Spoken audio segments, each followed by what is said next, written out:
Matondo bandeko balandi bambote na biso banso wapi epai bozwami kolanda biso kasi yambo ya maso tokozomisa matondo mpe lokumu tataki ya likolo na se wapi iye bongo alingaki biso bayindo tozala bana ya yambo oyo parmi ba race nyonso la race noire bongo akelami na mokili ebandeli kati masivi na kati ya obscurité nde moto moindo abimelaki wapi oyo nyonso ezowuta na obscurité na molili nde matondo na biso kozala pena loposo lolenge ebandeli nde bongo tozwi bakapasité ya bonzambe ya kotata mokili biso bana baindo bana yango nde bongo matondo na ya biso mbasi kapita être suprême na biso wapi oyo bokasi mpe na nguya fumu wamba mpungu tulenge tonda dezo wapi akokelamaki na bankota nyonso bana bayindo balobaki e matondo na motindami ya tata fumu kimbangu ya ntongono wapi oyo ayaki kobanda na mboka Congo mabele ya Congo pamba te po amikokamela na bana ni banso bamisika bongo bazwami pe matondo nayaki mpavita mobeti lokole mokumbi sango iye ya boye ya fumu kimbangu pe mopesi mbeka bomoi na ye kotumbama na age ya 22 ans pe kintwa ya balongo banso bangunza banso o bakobaki etumba fumu kimbangu lolenge elongo banaki pe matondo lisusu mingi na bana bilaka o fumu kimbangu alakaki bilenge iyeba telemi pona kongengisa mokili ya baindo ye matondo pe na biso bato zana musika libanda ya kofumu kimbangu tika ete bongo moi pe mopepe ya tata engenga ekumbela biso boyebi poto sosola ngonga tokomi tozonga na kiboyindo na biso pa yaki bokasi pe bongo lobiko na biso ezwami matondo mingi nde bongo ya bino tata ngunza wapi iye ngangunza lwankulu antini Kongo toyebi susu bongo liboso na bino bandeko balandi pamba te mai maza koleka na mokili ezopesa kaka ndingisa ya koya liboso na bino ya kosala ba lecture spirituelle ya kosembolela bino mai oyo ezali oyo baike ya bato babombi yango na baprofesseur université ya bayindo oyo bakei komikomisa babiloko ya loposo pembe nde babombeli bango mai oyo tozoyebisa bino na ngonga iye pe bafungoli boyebi wana na bangunza na bana bilaka pamba te toza bongo bachaku oyo toza ko-interpréter langage divine donc po tosimbolela bino mai oyo ya lobiko ya biso bayindo matono mingi lelo bongo tozogravango lelo le 22 mai 2022 kasi metolo bayuti da koleka samedi dernière donc le 14 c'était beau koleka awa na mboka ya États-Unis eza bongo na 50 états kasi na état moko ya New York Nova York bongo na ville ya Buffalo wapi pai metolo bela yuti bongo kosalama koleka eza bongo pasi pe mawa nde bongo na bandeko balandi bolimbi tokosenga bongo mwa miniti moko ya kimia ya bokanisi bozongi ya bana ya nzambe ya bana fumu kimbangu loposo tata mokeli e bakomisi yango kutu koleka meme imbo aza na valeur nayebi te soso kutu paza na tina baza koboma bana ya fumu kimbangu pasi pe mawa humiliation ya la race noire jusqu'à tel point que mai na miso kasi tika na ntozo miniti moko ya kimia ya botosi bani na biso bayindo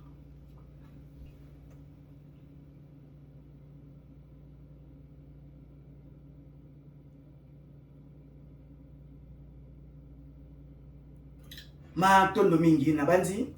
yango tozonga tokotia image yango. Même Joe Biden, président américain actuel, akendaki kuna na Buffalo. Et toyoka bandeko totala ulenge nini babomi. Peut-dire toi yakola 13 personnes. Donc 10 bakufi sur place, 3 baza fortement blessés. Et ceux bakobika toyebi tata kumela bango lobiko. Ata misato na babika. Nde bongo tolandi bongo tokozonga na plateau. Poto sembola ulenge wapi otolingi to kundola na mayuti bon koleka ya koboma bana bayindo pedi idéologie moko se planter et exterminer la race noire tolandi baso.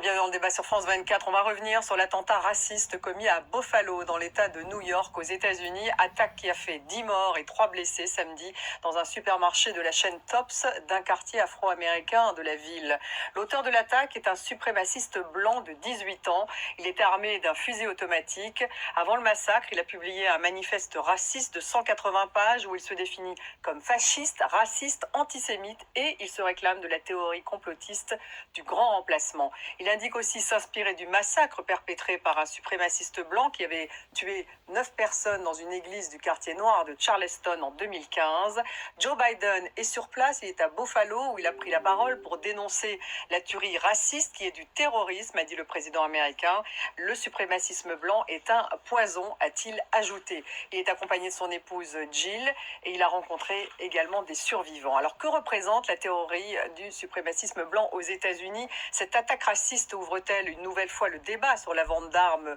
dans le pays? Quel impact finalement cet attentat a-t-il dans la campagne à quelques mois des élections à mi-mandat? Que propose Joe Biden? On va en parler avec mes invités. J'ai le plaisir d'avoir à mes côtés François Durper. Bonsoir. Bonsoir Stéphanie. Historien spécialiste des États-Unis, auteur de la BD Le Dernier Livre, et c'est aux éditions Glénat. Bienvenue François, encore une fois, sur notre plateau. En face de vous, Maboula Soumaoro. Bonsoir. Bonsoir. Maîtresse de conférence à l'Université de Tours, spécialiste des États-Unis et des études africaines-américaines. Bienvenue à vous. Nous avons avec nous, en duplex de New York, John Rick MacArthur. Bonsoir, directeur du Harper's Magazine. Bonsoir. Et ancien reporter au Wall Street Journal. Bienvenue à vous. Avant de démarrer ce débat, on va écouter justement Joe Biden qui vraiment a évoqué ce terrorisme, comme il l'a dit. On l'écoute tout de suite. Ce qui s'est produit ici, c'est du terrorisme intérieur. L'idéologie de la suprématie blanche n'a pas sa place aux États-Unis. Ne rien dire, c'est être complice. Nous ne pouvons pas rester silencieux. Et avant d'en débattre, on va redonner un peu de contexte avec ce sujet que vous allez voir, on sait très bien que cet attentat en rappelle au moins 2 autres aux États-Unis, au Texas et en Caroline du Sud. Inès Olagaray. De sa sœur Célestine, il ne lui reste plus que ce portrait et les souvenirs des jours heureux. Toute une famille meurtrie, depuis la fusillade qui a frappé la ville de Buffalo samedi dernier. Joanne se trouvait aussi au supermarché lorsque l'assaillant y a fait irruption. Elle a échappé de peu à une mort certaine. Je pensais qu'elle était encore derrière moi. Tout le monde me disait d'aller me cacher à l'arrière du magasin pour sortir par une autre porte. Il y avait quelques personnes. Je leur ai dit que je cherchais ma sœur. Ce n'est qu'après la tuerie de masse, dans une vidéo postée par le meurtrier présumé sur les réseaux sociaux, que la famille Chaney a appris son décès. J'ai reçu la vidéo et je l'ai regardée. Il a tiré sur ma mère une première fois. Je l'ai vu allongé sur le sol. Il est revenu, il a rechargé son arme et lui a tiré à nouveau dessus. 10 Afro-Américains ont perdu la vie dans la fusillade. Un crime à caractère raciste selon les autorités. Le suprémaciste blanc, à peine âgé de 18 ans, est un adepte de la théorie complotiste du grand remplacement. Dans la communauté noire de Buffalo, le deuil a laissé place à la colère et à un sentiment d'insécurité. Être un homme noir aux États-Unis, pas seulement à Buffalo, c'est être une cible au quotidien. La cible des policiers, des suprémacistes blancs. On est constamment visé. J'ai peur pour ma vie. Je déteste dire ça, mais c'est quelque chose qu'on vit tous les jours dans cette société. En août 2019, Matondo bandeko balandi na bandi tozwi ntango titela bino débat ya France 24 pasi mawa na motema solution ekouta wapi bana baindo donc oyo eza makanisi ya loposo pembe epai tofanda na États-Unis. Donc chaque jour na bagrand état na bagrande ville donc baindo bazokufa chaque jour et ce qui va problème ya ko traiter na Union africaine va traiter ba problème oyo déjà idéologie moko oyo ebandi bango utakala ba suprémaciste donc bango bazo croire que bala supérieur na biso nzoka manque ya les vraies histoires de ba kanisa bongo donc baza kolinga ba réduire biso dans les néant veut dire démographiquement balingi te to croître tu veux dire pour ba mona da 50 ans to comme ebele koleka les babengango les grands remplacements. Donc ils ont comme une église bana ba dette donc baza na ba hôpitaux bana la police ba institutions on peut dire partout baza batongo même à ceux qui moi ça comme na zemi donc ce que au moins il y a un mois na zemi yeba qui sera coûté na bango et ba ko triquer pour zemi bima donc dès déjà bana ba ndeba ba qu'il faut zemi mona na bonga kende akende nini échographie akena hôpital so quitté de balinga réduire biso pa maté bango bazobota te et déjà immigré la race noire ye ba pesi mutema wana ya kondima makele le pasi ya bana maté tout conjoncture mais tozobota 5 6 et dans 10 ans 30 ans 50 ans to ko remplacer bango effectivement to comme majorité maké tout baza ko luka ko réduire biso ko mabiso ba façon nyonso batie drogue ko langwa na batie musique na milieu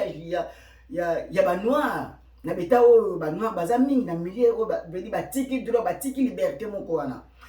donc faiblesse na biso ba indo mingi zali toke ko sambela bonzambe na baronde et faiblir biso pamba te beau souvenir na roi Léopold II les azotinda ba missionnaire catholique alobi bo éloigner ba africain na ba objet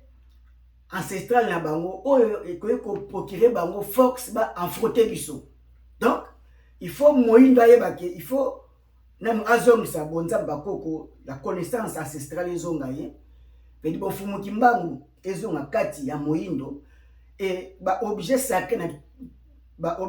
na biso toluka ba élément oyo eza ko caractère purement africain eza autour na biso nature na biso ezinga biso po tozwa bokasi ya confronter à s'opposer na ba acte nyonso oyo eza contre la race noire mais miti oyo eza na bandeko dimanche lelo dimanche to grave ba ke église donc déjà bakoko ya bapaya Jésus na balokola nini Mahomet Bouddha veut dire bango baza pona bana loposo oyo bango balataki ba kopesa message wana yango eza moko ya élément majeur eza kokomisa biso ba être faible moni moyen tozo même bokasi ya sensation eza te ke tokota awa te parce que mutu mo asali mafongo asilisa biso donc bazoboma biso na faiblesse spirituelle na biso ezokoma physique na bandi ndenge toti koloba donc tozonga na kiboyindo po tozwa bongo bokasi nde ekoya kosala ete tolongwa na faiblesse tolongwa na badiffusion kobunda na entre biso na biso et Union africaine ngonga oyo esengeli bongo baproblème oyo na bandi Macky Sall mtaza na mutu lelo ifaki bongo même atombola mongongo s'il faut kogangela parce que baza bandeko na biso bakoko na bapapa na bango et bamemaki bango illégalement sans volonté, il y a des empereurs, des rois africains, des juifs africains, des liés pour les États-Unis d'Amérique. Donc, tu participes à l'autoki, même l'intelligence, pour les inventions comme les États-Unis. Bah, inventaire, des baïnos, bapesi les meilleurs na bango na bamettre na bango pour lelo bainvention ekoma ndenge niveau ekomeli lelo. Donc bazofuta biso monnaie de singe mais bana droit na mabele ya mboka na bango ya bakoko na bango africain mais bakozonga ndenge nini tokomi déjà na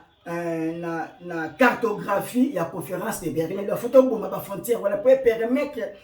bana ya fumuki mbangu bayindo bakenda bazonga tala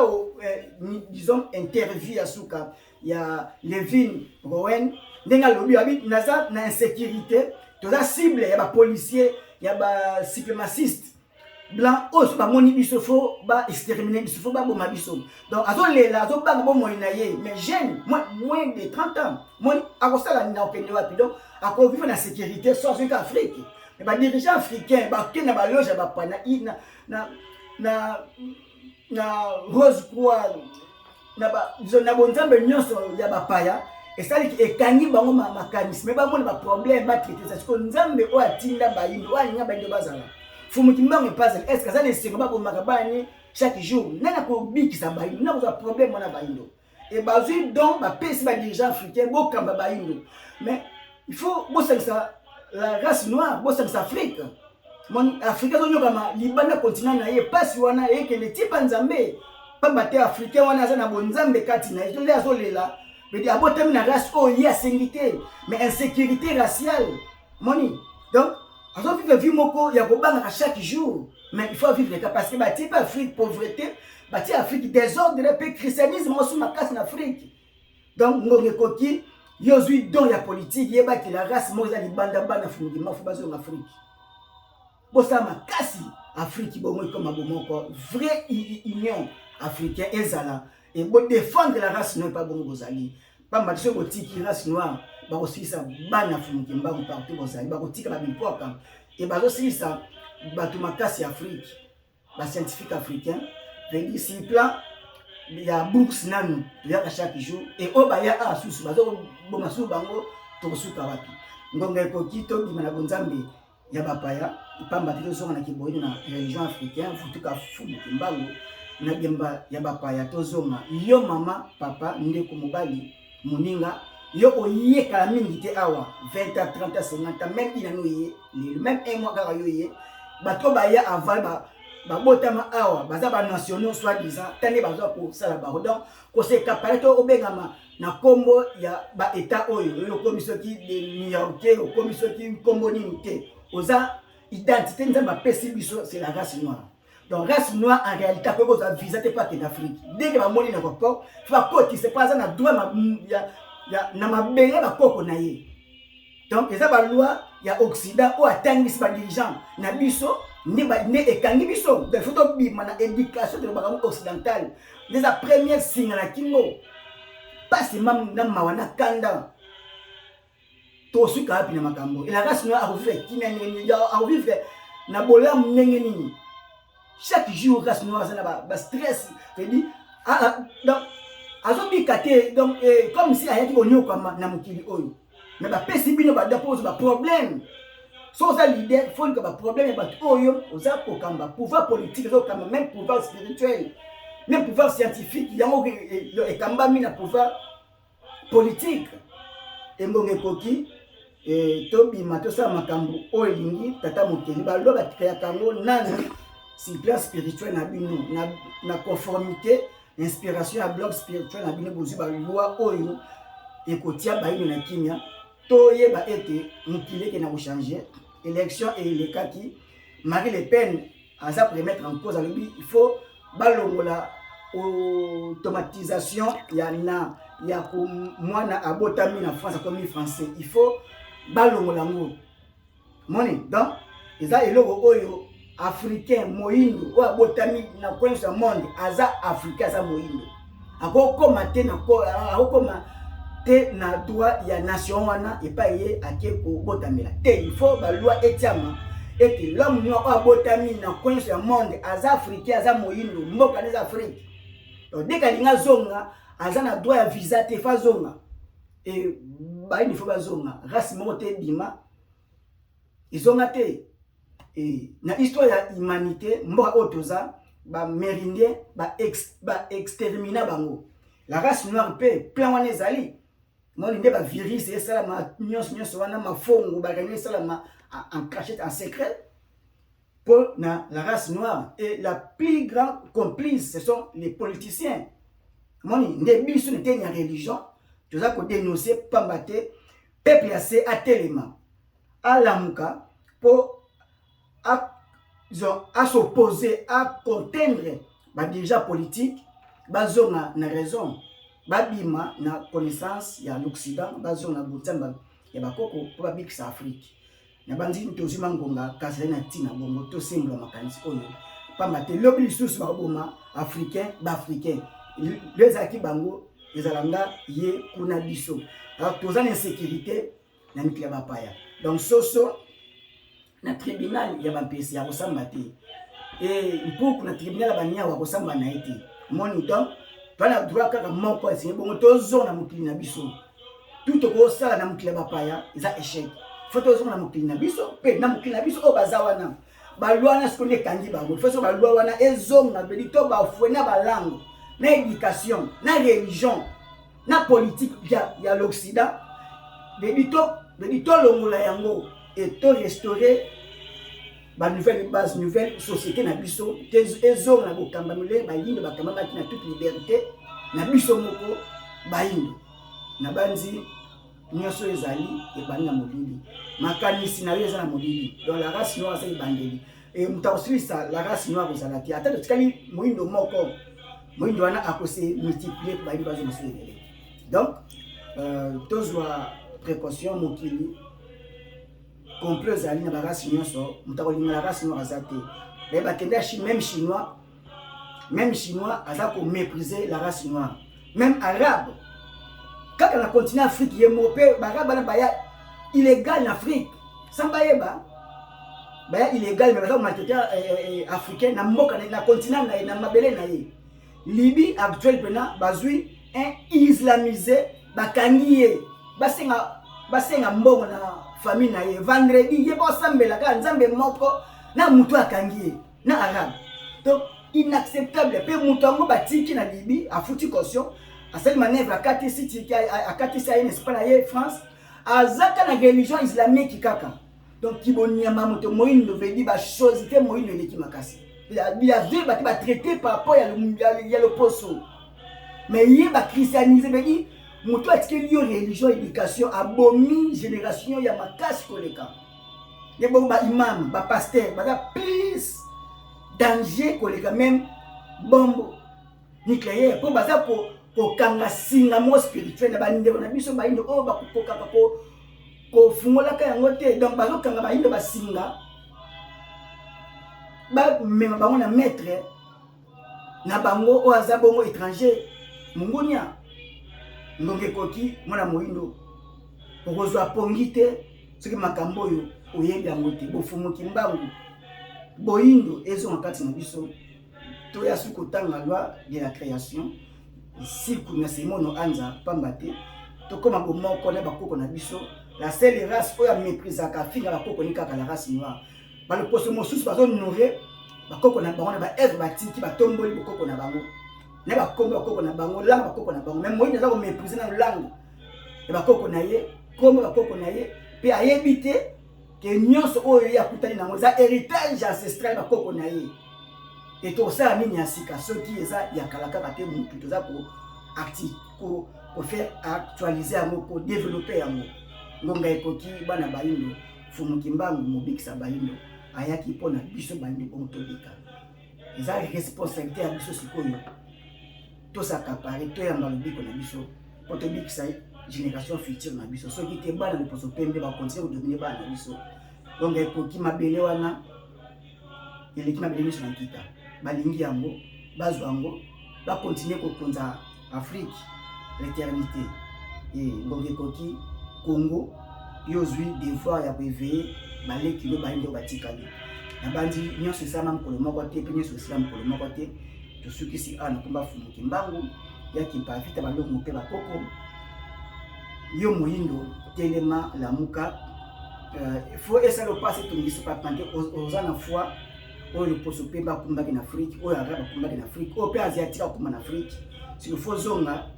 bo moko na le poso yo lati longola ko bebisa loposo tika identité okolobi to okende eza visa eza passeport na yo mobimba to zani document ozo en Afrique loposo na soki pe ozo okaba loposo no osala la race milâtre lobi bana baza na difficulté ko mata afinde Afrique yeke les ozo na maboka bangunza ndenge Afrique zo kende les ozo na maboka bangunza fumu kimbanga ako se poser volonté ndenge se poser na Mali Assimi Goïta azangunza pambate azobo influence extérieure azo na kiboyindo azangunza ngonge koti ya bayindo tozo na kufumu kimbanga mbele biko na biso pe tomba na biso mato